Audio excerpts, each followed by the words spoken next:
My name is Peter. There was a horrifying story about the freaky strangers who broke into my house. And I think that I was blessed to survive and to be here telling you about that scary story. It was on a weekend of August 2019. I was watching TV and my sister was on the second floor studying for a final exam. While I was watching my favorite cartoon, suddenly there was a tremendous crash along with the sound of broken glass at the back of my house. I was startled. Then I left the couch. At the same time, my sister was walking down the stairs. Luna was curious about what was happening too. She made a signal with her finger, shh, telling me not to make a sound. Then she moved forward and I followed her. Both of us walked toward the back of the house. Luna was holding a baseball bat on her hand while I was reaching to get my favorite slingshot as a self-defense weapon of my own. I felt a little bit insecure, but at least my sister was a master of karate. Since there is a forest behind our house, we assumed that it might be the trees that knocked down by the wind that broke the glass. Or worse, it could possibly be a wild animal that attacked our house. As we were moving, the lights went out. Luna stepped back and pushed me down. Suddenly in the pitch of dark, there was a beam of light. Luna and I knew that it was the fridge, and that the light was from the fridge.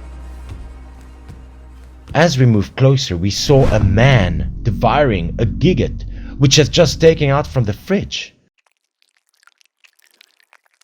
Luna and I gaped at the scene of blood trickling down from the gigot to all over his mouth and his hands.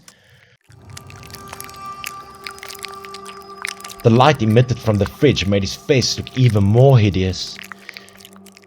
The lightning helped us to see his face clear.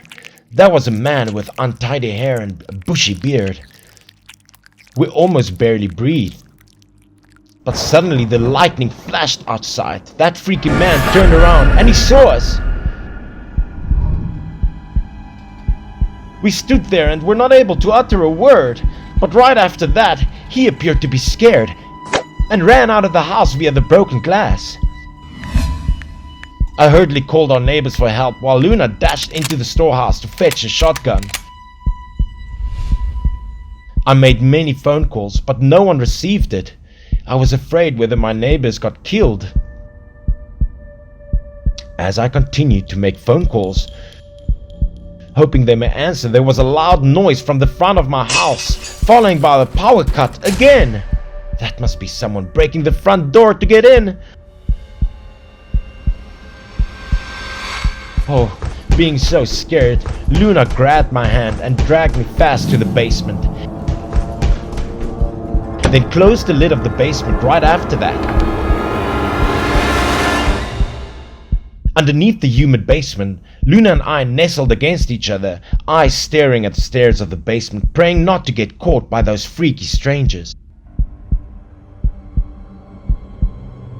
We did not dare to breathe hard. At first, I heard the footstep right above our heads, and then there were one or two more footsteps.